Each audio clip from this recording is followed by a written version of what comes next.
여보, 당신 부하들이 나한테 어떻게 하는지 알아? 완전히 무시하고 있어. 당장 와서 이 싸가지 없는 이등병 새끼 어떻게 좀 해봐요. 푹푹 찌는 듯한 여름날 외딴 초소를 홀로 지키던 성실한 이준호 이병.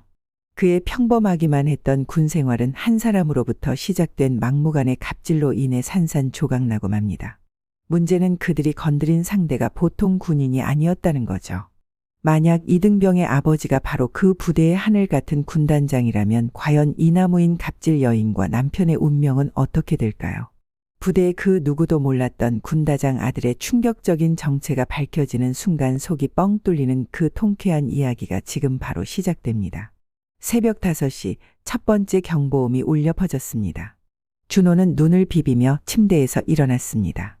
몸이 천근만근 무거웠지만 마음만은 한결같이 단단했어요. 오늘도 어김없이 시작되는 하루였습니다. 오늘도 힘내자. 거울 속 자신에게 작은 격려를 보내며 군복을 단정히 입었습니다. 19살 준호에게 군대는 아직 낯설고 어려운 곳이었지만 포기하고 싶지 않았어요. 국가 중요 통신기지. 이곳은 다른 부대와는 조금 달랐습니다. 일반 보병들과 달리 이곳 통신병들은 24시간 깨어 있어야 했어요. 북쪽에서 오는 모든 신호를 놓치지 않기 위해서였죠. 준호는 통신실로 향했습니다. 발걸음이 가벼웠어요. 안녕하세요, 선임님. 준호야. 일찍 왔네? 김일병이 환하게 웃으며 인사했습니다. 준호보다 6개월 먼저 입대한 선임이었지만 나이는 같았어요. 그래서인지 둘 사이는 형 동생 같았습니다. 네, 오늘 중요한 통신 점검이 있잖아요. 준호의 대답에 김일병은 고개를 끄덕였습니다. 통신실은 각종 장비들로 가득했어요. 반짝이는 모니터들, 끊임없이 깜빡이는 신호등들, 그리고 조용히 돌아가는 서버들. 준호는 이 모든 것들이 좋았습니다. 어려서부터 컴퓨터와 전자기기에 관심이 많았던 준호였어요. 중학교 때는 컴퓨터 동아리 회장을 했고 고등학교에서는 전자과를 선택했습니다. 친구들이 게임에 빠져 있을 때 준호는 회로 설계에 푹 빠져 있었죠. 너는 정말 특별한 아이구나. 아버지가 자주 하시던 말이었습니다. 하지만 준호는 자신이 특별하다고 생각하지 않았어요. 그냥 좋아하는 일을 열심히 할 뿐이었죠. 입대 전 마지막 밤이 떠올랐습니다. 아버지는 서재에서 뭔가 심각한 표정으로 서류를 보고 계셨어요. 준호가 들어가자 깜짝 놀라며 서류를 급히 덮으셨습니다. 준호야, 내일 입대구나. 네, 아버지. 걱정 마세요. 군대에서 힘든 일이 있어도 참고 견뎌야 한다. 아버지의 목소리가 이상하게 무거웠습니다. 평소와 달랐어요. 혹시 누군가 너를 함부로 대하면 아니다. 내가 알아서 잘할 거야. 그때 아버지의 표정이 조금 이상했어요. 뭔가 말하고 싶은 게 있는 듯했지만 결국 아무 말씀도 하지 않으셨습니다. 아버지, 무슨 걱정이 있으세요? 아니다. 그냥 내 실력을 잘 발휘하길 바란다. 아버지는 준호의 어깨를 두드리며 미소를 지으셨습니다. 하지만 그 미소 뒤에 뭔가 숨겨진 게 있는 것 같았어요. 준호는 고개를 저었습니다. 지나간 일을 생각해도 소용없었어요. 오전 8시 본격적인 근무가 시작되었습니다. 통신기지는 생각보다 조용했어요. 가끔 삐삐 소리가 나거나 모니터의 신호가 뜰 뿐이었습니다. 하지만 준호는 한순간도 방심하지 않았어요. 요즘 이상한 꿈을 자주 꿔. 김일병이 갑자기 말했습니다. 무슨 꿈이요? 뭔가 큰일이 일어나는 꿈이야. 너무 생생해서 깨고 나면 식은땀이 나. 준호도 비슷한 경험이 있었어요. 요즘 들어 이상한 꿈을 자주 꾸었거든요. 큰 소리가 나고 사람들이 소리 지르고 자신이 무엇인가 중요한 일을 해야 하는 꿈이었습니다. 그리고 마지막에는 항상 아버지가 나타났어요. 혹시 무슨 일이 생기는 건 아닐까? 설마. 너무 생각 많이 하지 마.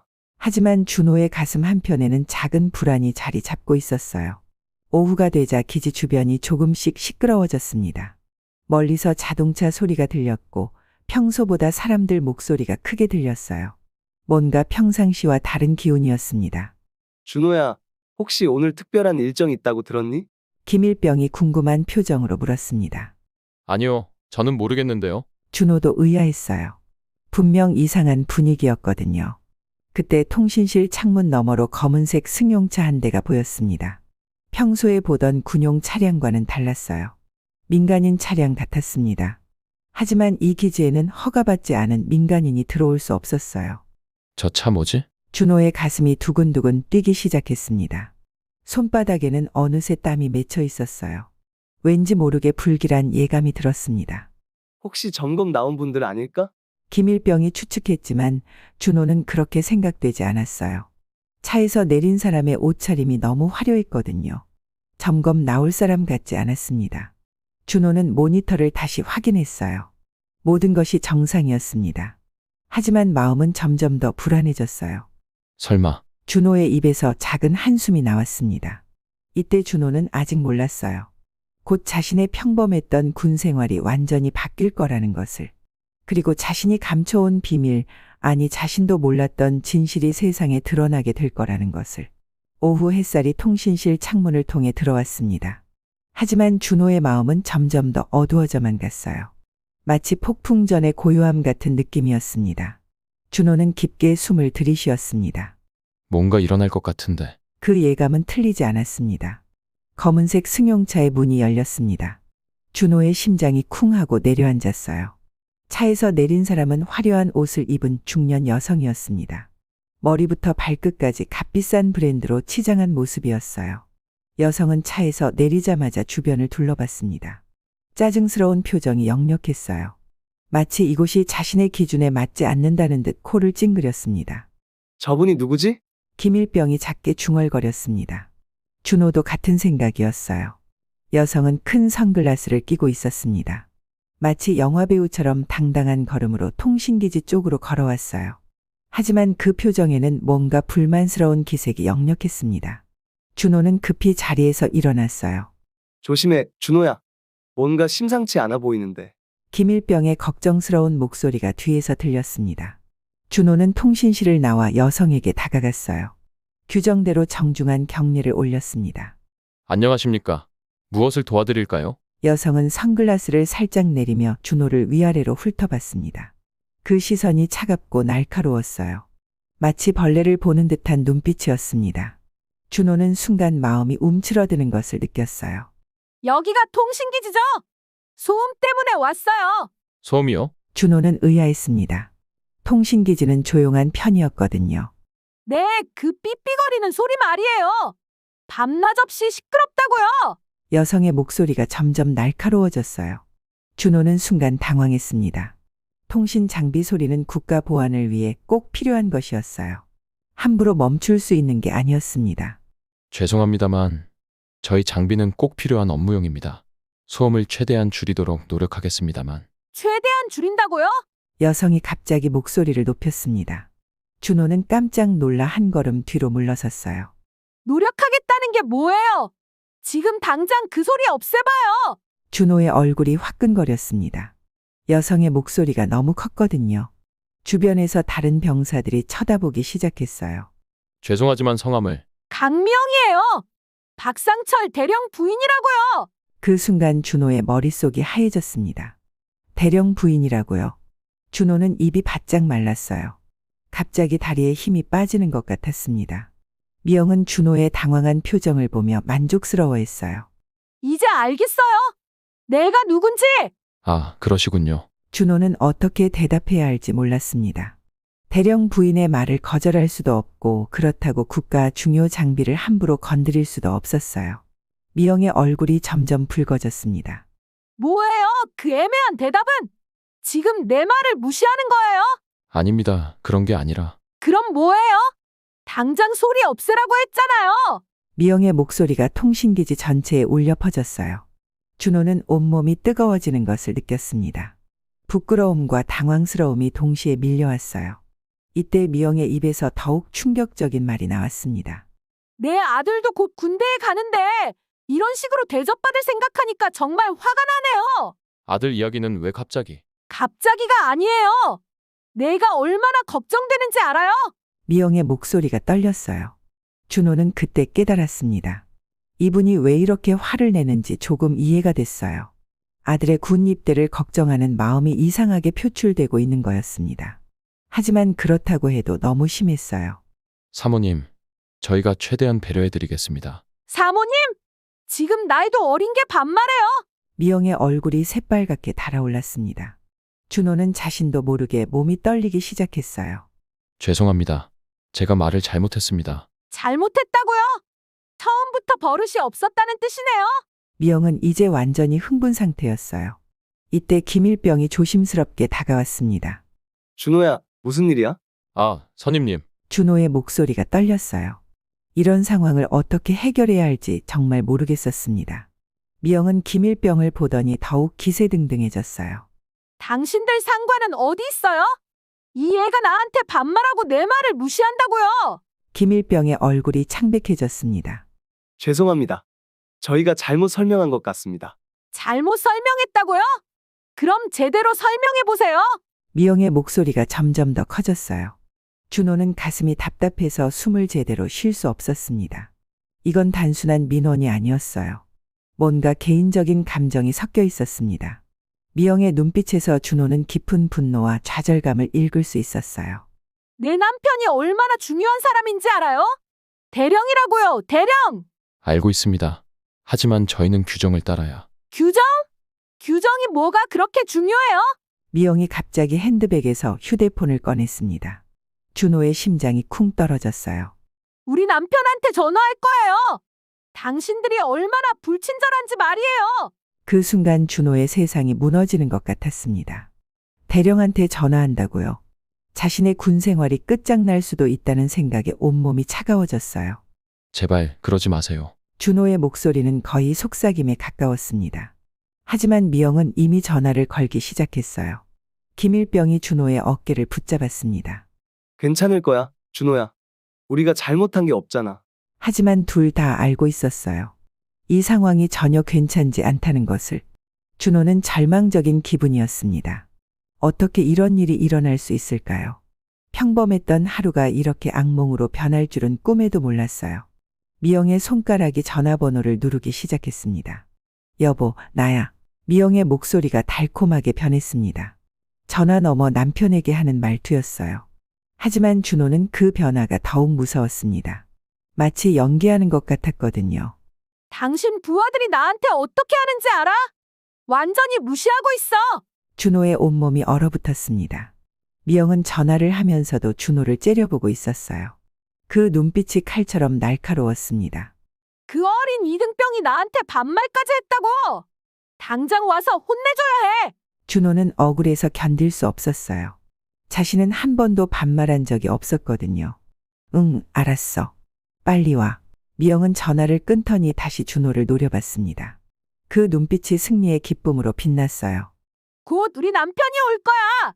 그때 보자. 순간 준호의 다리가 휘청거렸습니다. 대령이 온다고요. 준호는 머릿속이 하얗게 변하는 것을 느꼈어요. 이제 정말 끝장인가 봅니다. 김일병이 준호의 팔을 붙잡았어요. 준호야, 괜찮아. 우리가 잘못한 게 없잖아. 하지만 준호는 전혀 괜찮지 않았습니다. 가슴이 미어지는 듯 아팠어요. 미영은 이제 완전히 기세등등해졌습니다. 통신기지 주변을 어슬렁거리며 이것저것 트집을 잡기 시작했어요. 마치 자신의 집인 양 행동했습니다. 여기 왜 이렇게 더러워요? 청소는 제대로 하는 거예요? 준호는 입술을 꽉 깨물었어요. 기지는 항상 깨끗하게 관리되고 있었거든요. 그리고 저기 풀도 왜 저렇게 길게 놔뒀어요? 관리가 엉망이네. 사모님, 저희가 정기적으로. 정기적으로? 그럼 이게 정기적으로 관리한 결과라는 거예요? 미영이 비웃듯 코웃음을 쳤습니다. 준호는 아무 말도 할 수 없었어요. 목구멍이 막힌 것처럼 숨이 제대로 쉬어지지 않았습니다. 이런 기분은 처음이었어요. 미영의 공격은 계속됐습니다. 당신들 몇 살이에요? 나이도 어린 게 어른한테 함부로 말하고 내 아들보다도 어려 보이는데 버릇이 없네요. 준호의 가슴 속에서 뭔가가 뜨겁게 올라왔어요. 화였을까요? 아니면 억울함이었을까요? 자신도 정확히 알 수 없었습니다. 그런데 부모님은 뭐 하시는 분들이에요? 자식 교육을 이렇게 시켰어요? 그 말에 준호의 안에서 뭔가가 툭 하고 끊어졌습니다. 부모님 얘기까지 나오다니요. 준호는 두 주먹을 꽉 쥐었어요. 하지만 참아야 했습니다. 사모님, 저희가 잘못했다면 진심으로 사과드리겠습니다. 준호가 꼭 참고 말했어요. 하지만 미영은 더욱 기분 나빠했습니다. 사과로 끝날 일이 아니에요. 당신들 교육을 제대로 받은 거 맞아요? 그때 미영의 핸드백에서 또 다른 물건이 나왔습니다. 작은 녹음기였어요. 이제부터 모든 대화를 녹음할 거예요. 증거로 남겨두려고요. 준호는 온몸에 식은땀이 흘렀습니다. 녹음까지 한다고요? 이건 정말 심각한 상황이었어요. 김일병도 당황한 표정이었습니다. 사모님, 그건 좀. 뭐가 좀이에요? 내가 함부로 대접받는 걸 기록해두는 게 잘못된 거예요? 미영의 목소리가 점점 더 높아졌어요. 주변 다른 병사들도 하나둘 모여들기 시작했습니다. 준호는 부끄러움에 얼굴이 화끈거렸어요. 모든 사람들이 자신을 보고 있었습니다. 수군수군 속삭이는 소리도 들렸어요. 준호는 정말 땅속으로 들어가고 싶었습니다. 미영은 이제 완전히 통제불능 상태였어요. 녹음기를 들고 다니며 준호 주변을 맴돌았습니다. 마치 사냥감을 노리는 맹수 같았어요. 이런 식으로 군 생활하면서 뭘 배우겠어요? 예의라는 걸 모르잖아요. 제발 그만해 주세요. 준호의 목소리가 떨렸습니다. 거의 울음이 섞인 목소리였어요. 미영은 그런 준호를 보며 더욱 만족스러워했습니다. 이제야 제대로 된 태도를 보이네요. 처음부터 이렇게 했으면 될 걸 그랬어요. 김일병이 더 이상 참을 수 없다는 듯 앞으로 나섰어요. 사모님, 준호는 정말 성실한 애입니다. 너무 심하시는 거 아닙니까? 당신이 뭔데 끼어들어요? 계급장이나 제대로 달고 말해요.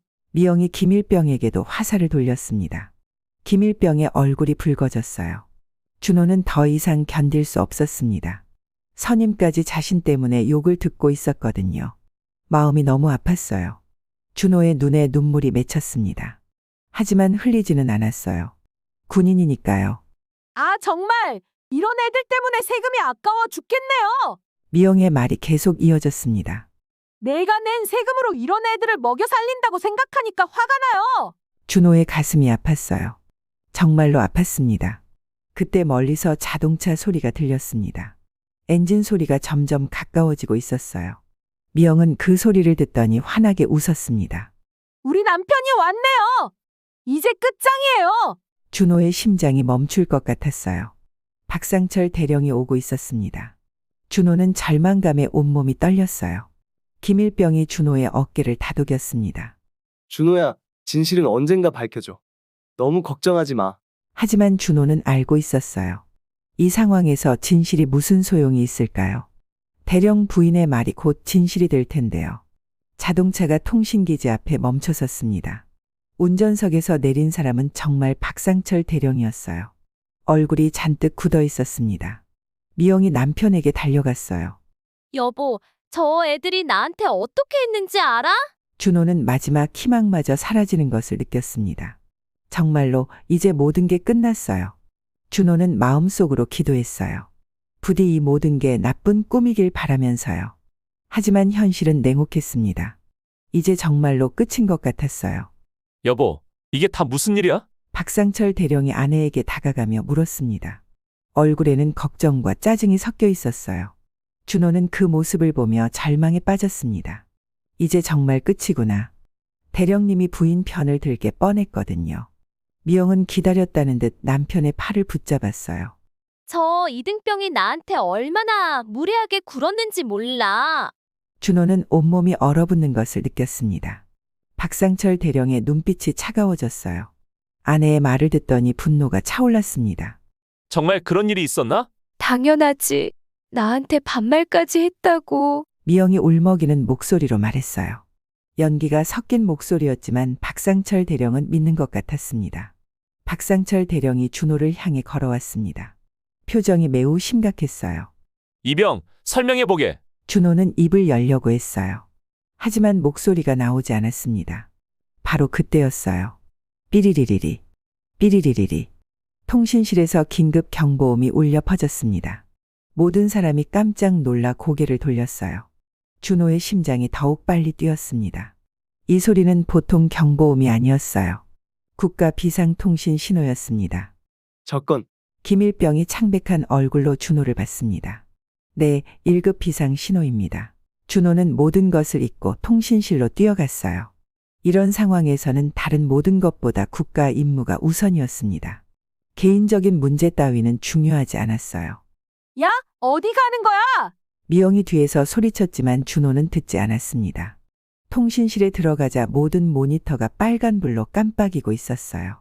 북쪽에서 이상한 신호가 포착된 거였습니다. 준호의 손이 재빠르게 움직였어요.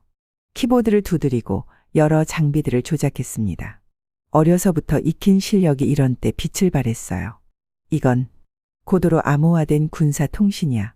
준호의 눈이 번쩍 뜨였습니다. 이런 신호는 매우 중요한 정보일 가능성이 컸어요. 밖에서 미영의 목소리가 들렸습니다. 지금 뭐라는 거예요? 나랑 얘기하다 말고! 하지만 준호는 집중할 수밖에 없었어요. 이 신호를 놓치면 큰일 날 수도 있었거든요. 박상철 대령도 통신실로 들어왔습니다.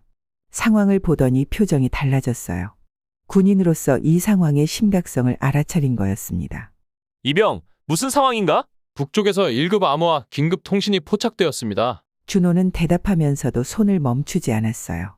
복잡한 암호를 해독하기 위해 여러 프로그램을 돌렸습니다.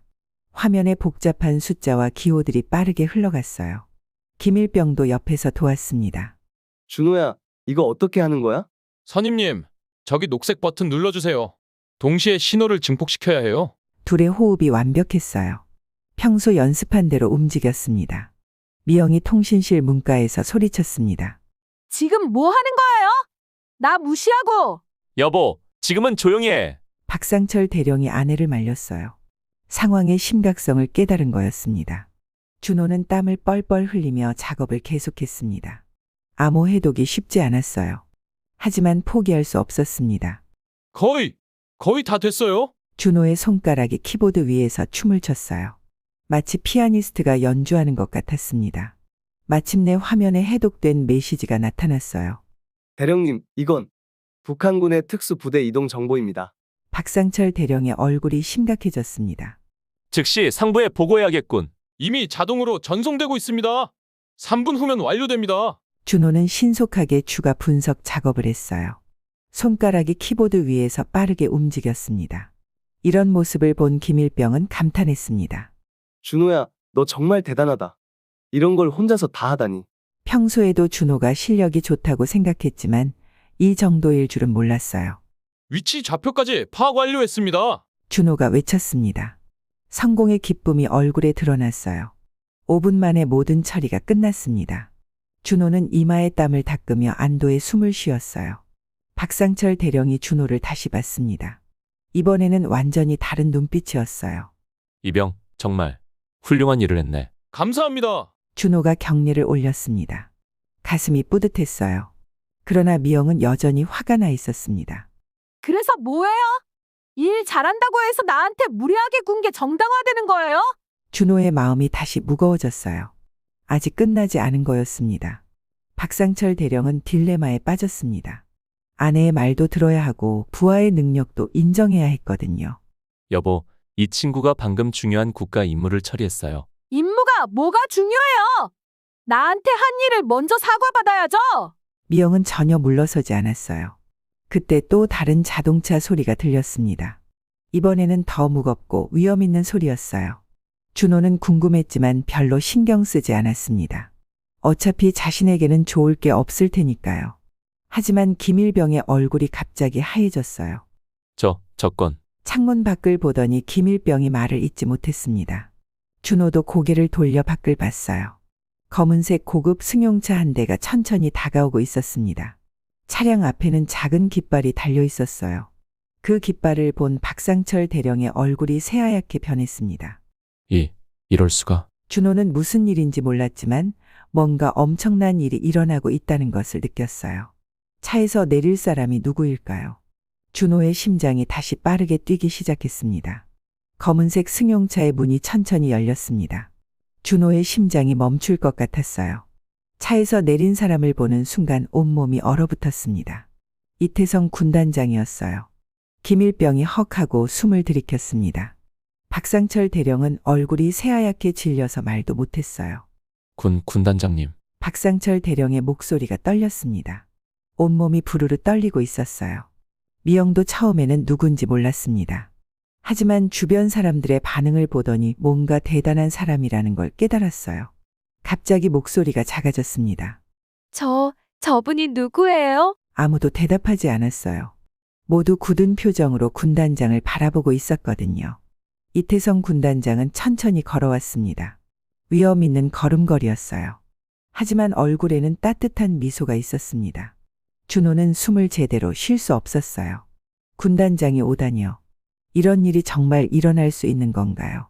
그런데 이상했습니다. 군단장의 눈빛이 자꾸 자신을 향하고 있었거든요. 무슨 일이 일어나고 있는 건가? 군단장의 목소리는 낮지만 힘이 있었어요. 모든 사람이 긴장했습니다. 박상철 대령이 황급히 경례를 올렸습니다. 군단장님, 별것 아닙니다. 작은 오해가 있었을 뿐입니다. 작은 오해라고?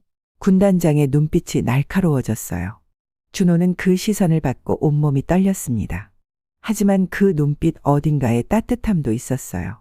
모든 상황을 정확히 파악하고 싶네. 군단장이 주변을 둘러봤습니다. 통신실에 아직 깜빡이는 모니터들 그리고 긴장한 표정의 사람들을 천천히 살펴봤어요. 이병, 상황을 설명해 보게. 순간 준호의 머릿속이 하얗게 변했습니다. 군단장에게 직접 보고를 하라고요. 다리에 힘이 빠지는 것 같았어요. 저는 침착하게 말해도 된다. 군단장의 목소리가 부드러워졌습니다. 준호는 깊게 숨을 들이쉬었어요. 그런데 군단장의 눈빛이 이상했어요. 마치 자신을 아는 것 같은 느낌이었습니다. 보고 드리겠습니다. 오늘 오후에 민원이 있었습니다. 준호는 떨리는 목소리로 모든 상황을 설명했어요.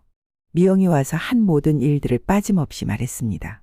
통신 장비 소음에 대한 민원부터 시작해서 점점 심해진 갑질까지. 김일병도 옆에서 증언했습니다. 군단장님, 준호가 말한 게 모두 사실입니다.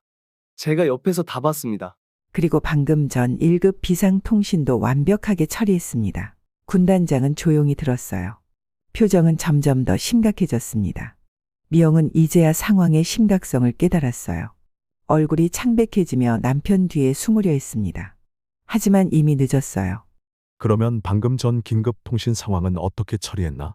네, 북한 특수부대 관련 중요 정보를 해독해서 상부에 보고했습니다. 준호의 대답에 군단장이 고개를 끄덕였습니다.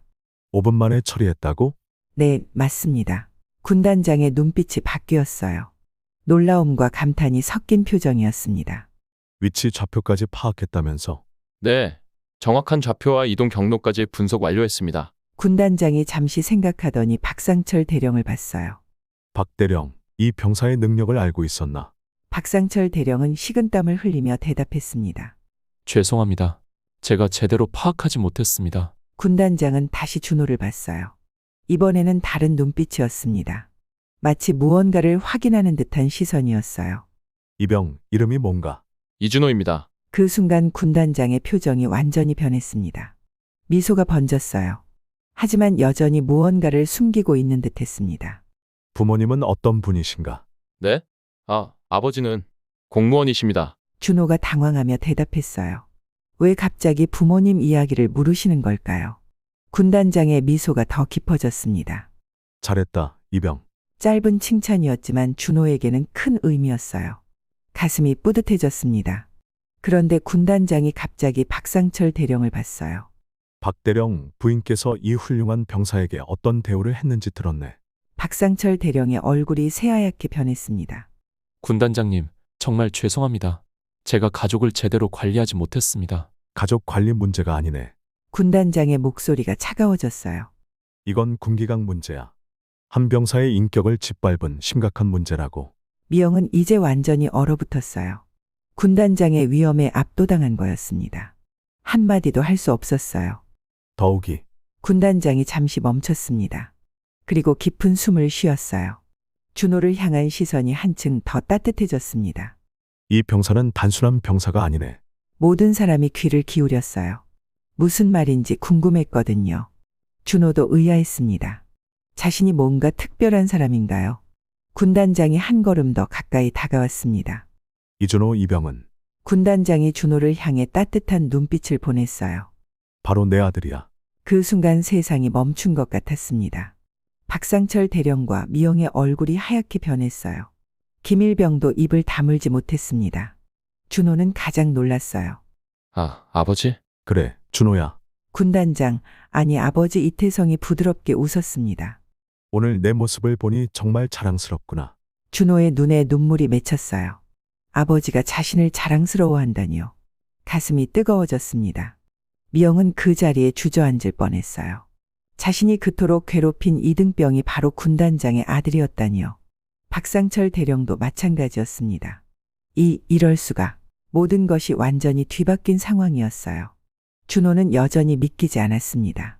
하지만 아버지의 따뜻한 눈빛을 보니 모든 게 현실이었어요. 이제 정말 모든 것이 바뀔 거예요. 오후 햇살이 통신기지를 부드럽게 감쌌습니다. 마치 진실이 드러나는 이 순간을 축복하는 것처럼요. 준호의 가슴 속에서는 따뜻한 희망이 피어올랐어요. 오랜 시간 감춰져 있던 사랑과 자부심이 마침내 세상의 빛을 보는 순간이었습니다. 그동안 얼마나 외로웠을까요? 아버지의 정체를 모른 채 혼자서 버텨내야 했던 시간들이요. 억울함과 절망 속에서도 굴복하지 않았던 그의 성실함이 이제야 진정한 보상을 받는 것 같았어요.